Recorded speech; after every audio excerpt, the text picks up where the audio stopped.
বাঁশির গ্রাম হিসেবে পরিচিত নওগাঁর দেবীপুর, কারণ গ্রামটিতে সারা বছরই বাঁশি তৈরি হয়।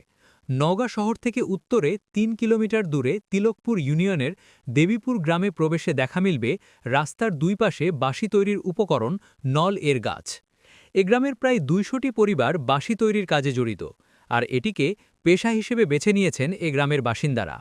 গত ৫২ বছর আগে এ গ্রামের বাসিন্দা মরহুম আলেক মণ্ডলের হাত ধরে বাঁশি তৈরির যাত্রা শুরু হয়।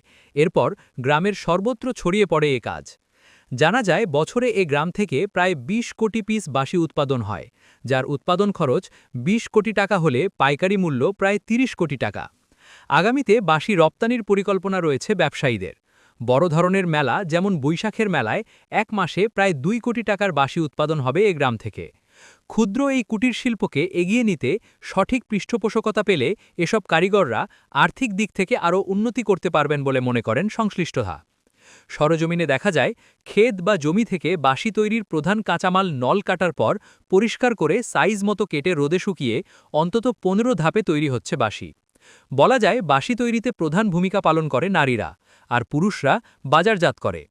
প্রতিটি বাঁশি তৈরিতে সাধারণ বা সাদা বাঁশি উৎপাদন খরচ পড়ে ১ টাকা ৫০ পয়সা, যা পাইকারিতে বিক্রি হয় ২ টাকা পিস।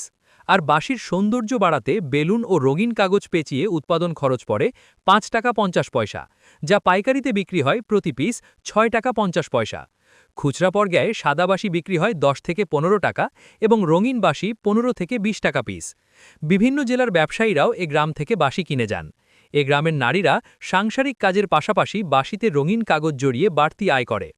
বাঁশির কারিগর গৃহবধূ হালিমা বেগম বলেন, আমরা করি মনে হয় বেকার বসে থাকি, আমরা মনে করো টাকা টুকা অবশ্যই দরকার লাগে, স্বামী টাকা চাওয়া লাগে না, এই জন্য এটা অবস্থায় মনে করা হয়।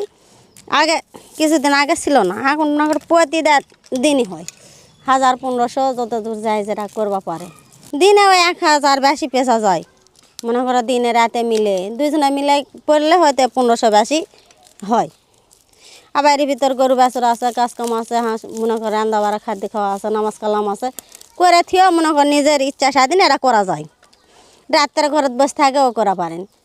অপরদিকে ব্যবসায়ীরা জানিয়েছেন সিলেট, চট্টগ্রাম, ময়মনসিংহ সহ দেশের বিভিন্ন স্থানে তারা এই বাঁশি পাইকারি বিক্রি করেন। তারা কারিগরদের কাছ থেকে পাইকারি ৪ থেকে ৬ টাকা পিস দরে কিনে ১০ থেকে ১২ টাকা পিস দরে বিক্রি করে থাকেন। এর থেকে লাভ্যাংশ দিয়ে তাদের ভাগ্যের উন্নয়ন ঘটিয়েছেন বলে জানিয়েছেন তারা। দিন যাচ্ছে আরও চাহিদা বাড়তেছে, এটা ব্যাপকভাবে যত তৈরি করা যাবে এই জিনিসের কখনো আমরা দেখতেছি না যে লসের মুখ। আমরা বিশেষ করে এই কাজটাই গরিব অসহায় মানুষ যাদের কোনো কর্ম নাই, কাজকর্ম নাই, বাড়িতে বসে থাকে, এদের দ্বারাই আমরা এই বাঁশির বিভিন্ন কাজকর্মগুলো করে নিই এবং তার বিনিময়ে মোটামুটি পারিশ্রমিক তারা পায়, সচ্ছলভাবে চলতে পারে। আমার দ্বারা আশা করা যায় ৩০-৪০ জন আরও এইরকম আরও উদ্যোক্তা আছে। গোটা গ্রাম, বিশেষ করে আমরা নিজের গ্রাম ছড়িয়েও বাইরেও কোনো বাড়িতে আমরা এটা সাপ্লাই দিই এই কাজ করে নেওয়ার জন্যে। অনেকে কল ফিট করতেছে, কেউ কাটে দিতেছে, কেউ জরি পেঁচতেছে, কেউ তৈরি করতেছে, কেউ বেলুন সেট করতেছে, এক একজন এক এক করে। এটা আমাদের যখন সিজন আসে তখন অনেক টাকার প্রয়োজন হয়, যা গরিব মানুষদের এই ললগুলো আনার জন্য, এই কাঁচামালটা আনার জন্য টাকা অনেক সময় এরা পায় না। ধার দেনা, কিস্তি, দাদন, যেমন আমরা বড় ব্যবসায়ী, আমরা এদেরকে টাকা দিই, এরা যায় লল টল নিয়ে আসে।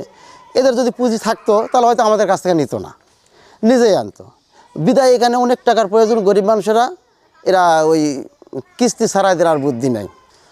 উত্তোলনের পর অর্থ যদি তাদের থাকে বা অর্থ পাওয়ার যদি কোনো মাধ্যম থাকে, সেখান থেকে হয়তো তারা পালে আরও বেশি বেশি করে উৎপাদন করতে পারবে। এবং এখনও পর্যন্ত বাঁশি ঘাটতি, প্রতিদিন যে চাহিদা অনুসারে বাঁশিটা তৈরি হইতেছে না।